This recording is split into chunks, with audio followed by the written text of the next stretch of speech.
Higdon Outdoors Television is brought to you by HEVI-SHOT, the industry leader in performance shot shell ammunition. Power Calls, unleash the power. Eukanuba, the official dog food of Higdon Outdoors. Momarsh, hunt hard, hide easy.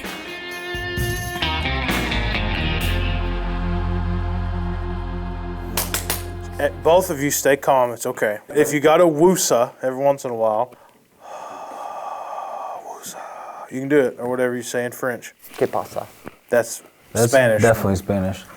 You probably meant to say, parlez-vous français, les pense à train. It's like you can read my mind. I know. What's going on, guys? Boone Barton here with Higdon Outdoors. I've got to my right, Brooke Richard, and to my left, Kyle Jones, and this is the Blind Rewind. Today we're going to run over portions of episode 511 and 512. Those two episodes came together and are called In the Weeds. This was last year, guys. It was 2018 in Saskatchewan up there with Steve and his whole crew at Smoke'em Outfitters, and man, it was an amazing trip. So what you see here, we're kind of in a depression. Nobody honestly knows what type of vegetation that is, but we are in it, and actually, man, the hide is pretty stellar, especially when you get up at this elevation. What we kind of are doing on this hunt is utilizing, can you pause that a second, is utilizing the smaller spread. So we have a whole trailer full of decoys with us. We had access to about 30 dozen decoys. But this hunt, I think we are running, Kyle, what, 3.5 or 4 dozen? Yeah, 3 or 4 dozen decoys. Small amount of decoys, 3 or 4 spinners. Man, we were tucked away in that. I always call that cross Canadian ragweed. I actually have no idea what that vegetation is, but it was awesome, and man, it really hit us well and let us shoot a bunch of birds just right there in the dome. Absolutely, and we were using those Momarsh Invisiman blinds, and that's really the last layout blind you'll ever need because, I mean, if this field were flooded, we could hunt in that. And if it's not, obviously, you know, we hid in that depression and we were invisible. Right next to those Momarsh Invisimans, we put that Fieldhouse LP, kept the dog up off the ground, kept him cool because it was a little bit warmer that day. It just really brings that profile down and keep us hidden as well. Yeah, so and I'm not going to talk about these things right here. Kyle and Brooke call them bird whistles. I know how to operate them. I'm setting amongst champions, so I'm gonna kind of let them run over kind of what we were doing and which of this plethora of Scud missiles we were shooting on this hunt, Brooke. We were shooting heavy X for the most part. Most of us were. I think you snuck a little regular heavy shot in there. Boone had an unfair advantage, but I did. Hey. Yeah, at 12 yards. Yeah. I think everybody in that hunt had an unfair advantage, but especially myself. The heavy X was just lethal, and we capitalized on them for sure. There wasn't many birds that got out, and I give a lot of credit to the ammunition we chose. Did you run that cut down last year? I did. So I had it, and you know, Kelly's not necessarily what you call a cut down type of guy, but he's old school, but not Arkansas, North Louisiana old school. He just doesn't appreciate how awesome they are. And Kelly sounds great. He's got that real squeaky aggressive feed he does on that torque and the impulse squared. And just for principle, I knew there was plenty of good callers. I didn't really have to do a whole lot. Had Kyle there. I think Kyle was blowing the impulse and maybe a combination of the charge.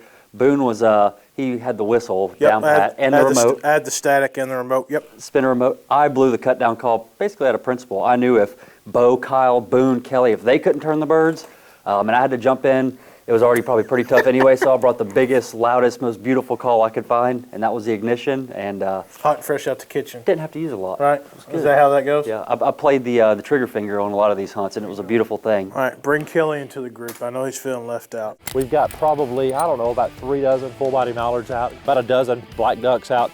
We like the black light contrast. The black ducks, even though we're not necessarily hunting black ducks in the field, but it's that dark color against this light stubble really has a good contrast from the air. We're putting about maybe a dozen Canada decoys out. Same thing, just from a visibility standpoint.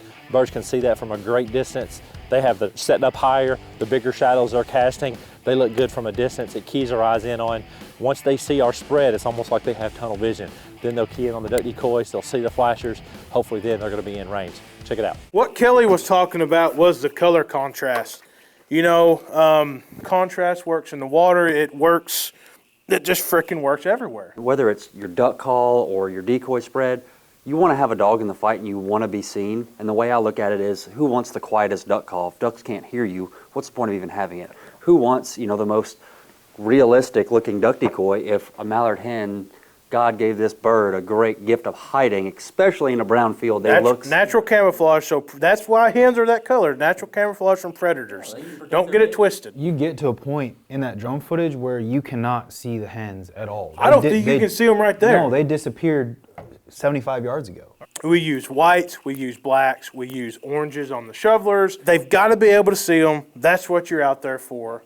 And even with the geese. Yep, absolutely. We were running all the full-size Canada goose decoys just because in a dry field situation, most of the time the best duck decoy you have is a goose decoy. With the situation that we were in, we were running traffic.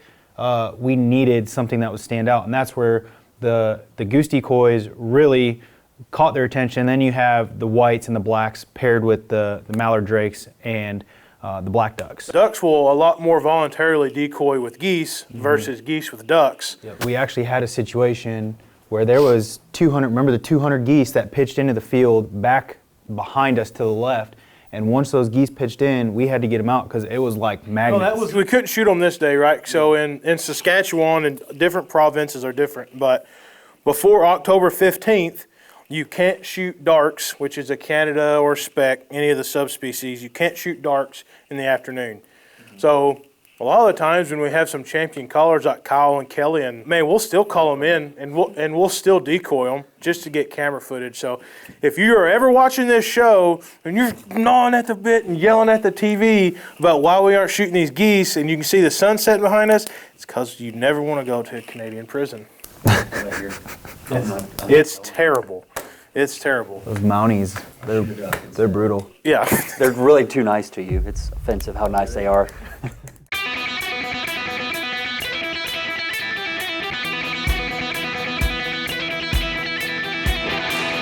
Introducing the new and improved heavy metal from HEVI-SHOT.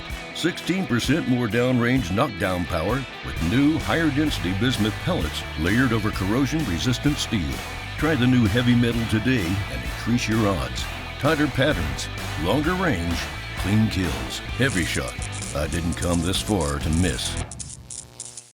This next segment is about patience. Roll that beautiful beam footage. Low, get ready, get ready.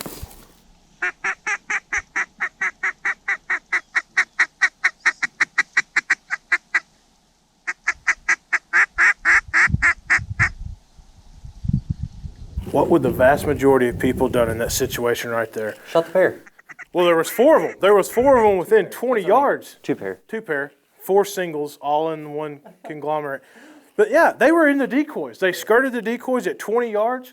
99.9% of anybody would have laid the hammer to those and killed them. Absolutely. Camera's right there, we're shooting. I pull the battery out of that camera, I'll kill every one of them that does that.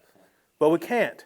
Now, everybody's idea of sky busting is different, but if you shoot a duck and it lands in the decoys dead, I think you're doing a pretty good job. And if we wanted to sky bust birds, we'd sit in a tree line and shoot them at 80, like the professional sky busters. That's a whole lot more fun. Right. Now, than we shooting have at the 40. equipment to do that, obviously.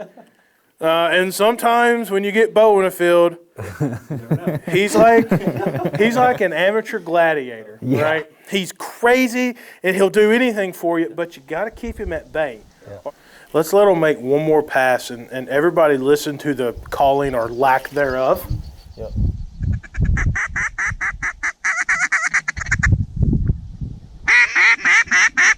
These birds had already circled us 2 or 3 times, didn't quite square up, so we didn't call the shot. So you could hear Kelly just feed chattering, and then you'll hear me and Kyle and Bo kind of chime in a little bit, but we're not overstepping him because we know Kelly's about to drop the hammer on the corner.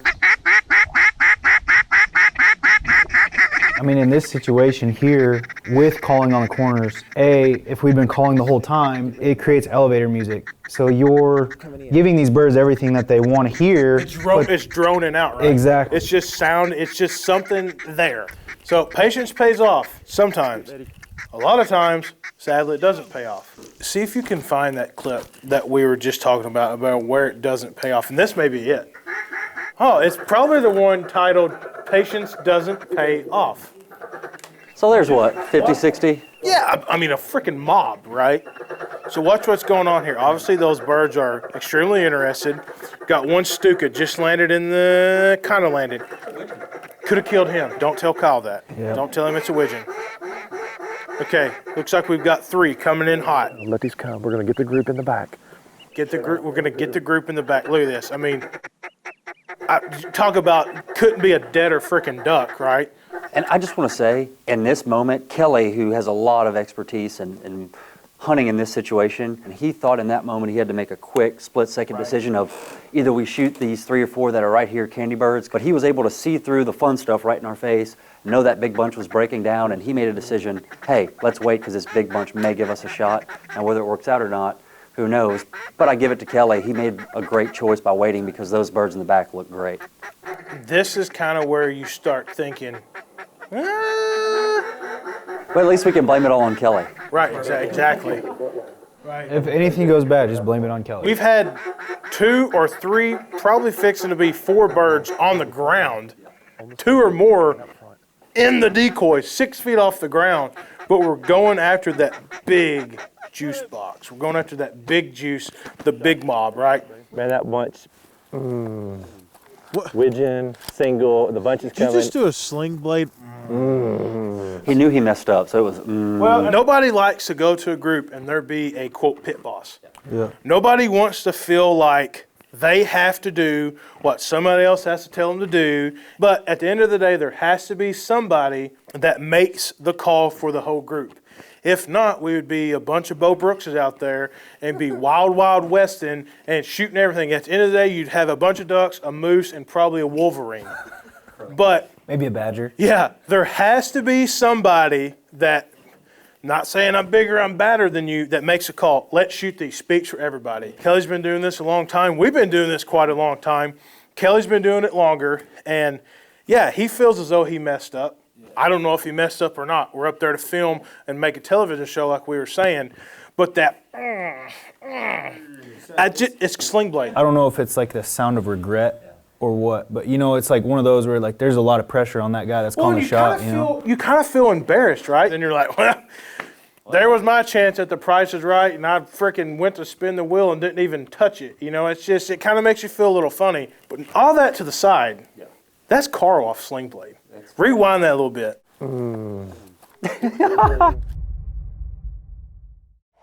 Birds are picky, and when it comes to choosing the right blind, you should be too. At Momarsh, our waterfowling philosophy is simple. To have the most success, you need to be mobile, comfortable, and concealed. Whether it's shallow water, the field, or a spot for your best friend, Momarsh has you covered. Come see what the ducks can't. Hunt hard, hide easy. Momarsh. That's the thing, the whole patience game. If you've never been patient enough to have it bite you in the butt, you've never been patient enough. Right. You have to. You have never been able to see what may could have been. I highly recommend anybody who thinks shoot every bird at 50 yards and not wait and get burnt doing it, because eventually you're gonna get to see something really cool happen. Yeah. That teaches you so much more later on by that, just either getting burned or making that connection is, you just learn 10 times more from. So somebody that was a constant on this trip, and he lives in the exact opposite part of the United States as us, is Bo Brooks. The best way that I can describe Bo, he's a critter. Freak of nature. He's a freak of nature critter. That's nothing against him. That's a good thing. He is an anomaly when it comes to the human race. He's an animal jukebox. He gets wild and out. And a lot of times, this was his first trip filming with us. It was like, hey, what you're doing is great. Bring this look bad. Bring her back a little bit. Rein it in just a little bit. Quit calling at that Seagull. Play that business. Snow goose. That's a sea-sold snow goose.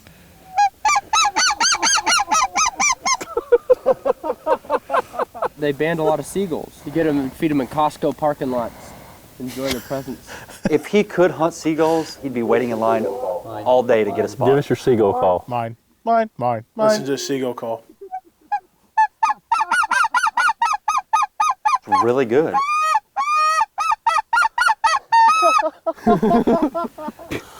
And take that same one and give us a turkey yelp. My God Almighty! What? Oh, the turkey yelp. Yeah.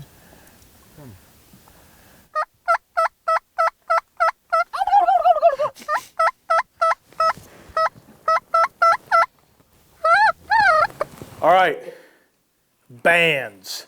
Would you like to watch this clip and see what it looks like to shoot a band? I would actually. Let's see what it looks like to shoot a band.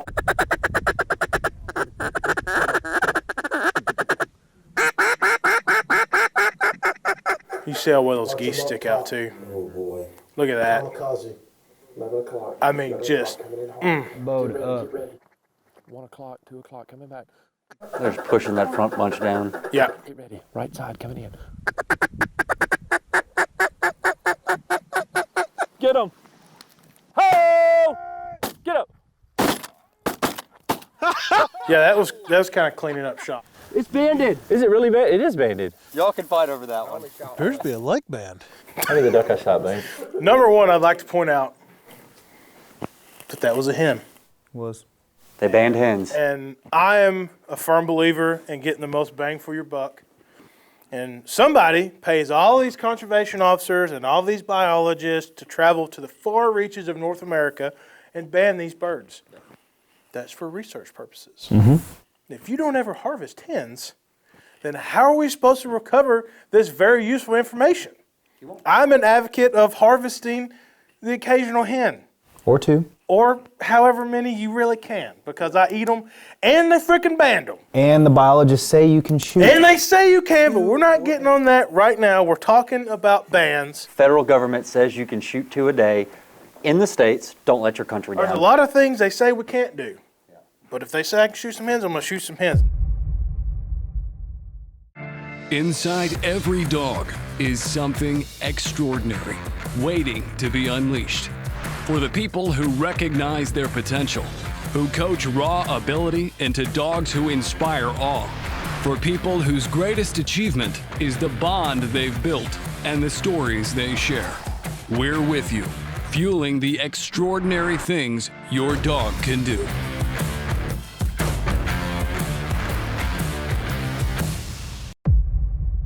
Everybody knows what a band is. I think everybody knows what bands are for. They're to track migration paths and routes and everything like that. I thought they were to just look really cool on social media. You talk about turning grown men or women into kindergartners.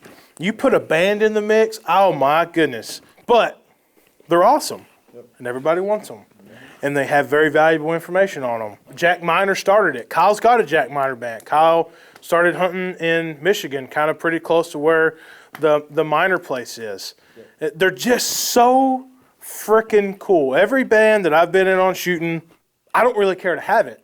I just want to know the information. Nowadays with technology, I mean, you can report the band on your phone, and I've Google mapped the directions to where that band was, where it was banded at. And then you're like, okay, well that bird is 9 years old and it is 4,000 miles to that one location, one way. And you think of how many times that bird has traveled that route, how many spreads it's seen, how many hunters it's eluded, or just the weather it's gone through. It's absolutely amazing. That's the coolest thing in the world as a waterfowler and as a conservationist. They put these bands on these birds because we have different weather climate patterns now. We've got, a loss of wetlands. We've got modern farming practices. And thank God, companies like Ducks Unlimited, the federal government, they care about what's happening to these birds. They want to know about the migration. And as duck hunters, without us, we can't find out what their population looks like on their long-term projections. So it's our part to give back, find out what's going on with this band. It goes full circle. It's such a beautiful thing. That's just what they're doing now with all these radio trackers. That's what they're there for. I like that spec we were looking at the other day on Instagram. Somebody posted it. This spec was from literally the Bering Strait, 100 miles east of Russia, left, cut the corner. God bless Bo Brooks' heart. He's wondering why there's no specs in Washington State.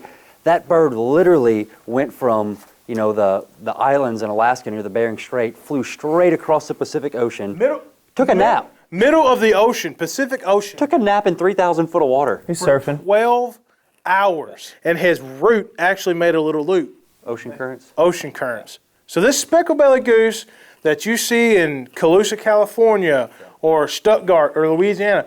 Man, he could have been a Hawaii surfer for a little while, chilling out in the middle of the ocean. He flew right over the Golden Gate Bridge. Literally, his telemetry report, he went from the middle of the Pacific Ocean over the Golden Gate. My girlfriend's been wanting to go see the Golden Gate Bridge. We might need to go now. It's just so interesting, and it makes me appreciate these birds so much. Like, you work them, you're fooling them with a man-made plastic object, blowing a man-made whistle at them.